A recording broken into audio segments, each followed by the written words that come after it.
ഈശോ മിശിഹായ്ക്ക് സ്തുതിയായിരിക്കട്ടെ. ലാസറിന്റെ ഭവനത്തിലേക്ക് കടന്നു ചെന്ന ക്രിസ്തുവിന്റെ പാദങ്ങൾ സുഗന്ധതൈലം പൂശിക്കൊണ്ട് മറിയം അവനെ ഭവനത്തിലേക്ക് സ്വീകരിച്ചു. എന്നാൽ ഈ തൈലം 300 ധനാറയ്ക്ക് ദരിദ്രർക്ക് വിറ്റുകൂടെ എന്ന് യൂദാസ് അഭിപ്രായപ്പെട്ടപ്പോൾ, ദരിദ്രർ എപ്പോഴും നിങ്ങളോട് കൂടെയുണ്ട്, ഞാൻ എപ്പോഴും നിങ്ങളോട് കൂടെ ഉണ്ടായിരിക്കുകയില്ല എന്നാണ് ക്രിസ്തു അവന് നൽകിയ മറുപടി.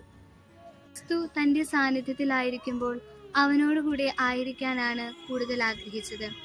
നമ്മുടെ അനുദിന ജീവിതത്തിൽ ദൈവത്തിന് വേണ്ടി മാറ്റിവെക്കപ്പെടേണ്ട സമയങ്ങളിൽ ചെയ്തു തീർക്കേണ്ട കാര്യങ്ങളെക്കുറിച്ചുള്ള ആകുലതകളും മറ്റുള്ളവർക്ക് നന്മയാണ് എന്ന ചിന്താഗതിയിൽ മാറ്റിവെക്കുന്ന ദൈവിക കാര്യങ്ങളും യഥാർത്ഥത്തിൽ ക്രിസ്തുവിന് വേണ്ടി മാറ്റിവെക്കുന്ന സമയങ്ങളിൽ നിന്നും നമ്മെ അകറ്റി നിർത്തുന്നു. നോമ്പിന്റെ വലിയ ആഴ്ചയിലേക്ക് നാം പ്രവേശിച്ചിരിക്കുമ്പോൾ നമ്മുടെ ജീവിത വ്യഗ്രതകൾക്കിടയിൽ കുറച്ചു സമയം നമുക്ക് ദൈവത്തിനായി നൽകാം. ഇതിന് തടസ്സമായി നിൽക്കുന്ന എല്ലാ കാര്യങ്ങളും, പ്രത്യേകമായി ലൗകികതയിലേക്ക് നമ്മെ നയിക്കുന്ന മൊബൈൽ ഫോണിന്റെ ഉപയോഗം നിയന്ത്രിതമാക്കി ദൈവത്തിന്റെ, ക്രിസ്തുവിന്റെ പാതയെ നമുക്ക് ചരിക്കാം. അതിനായി ദൈവം നമ്മെ അനുഗ്രഹിക്കട്ടെ.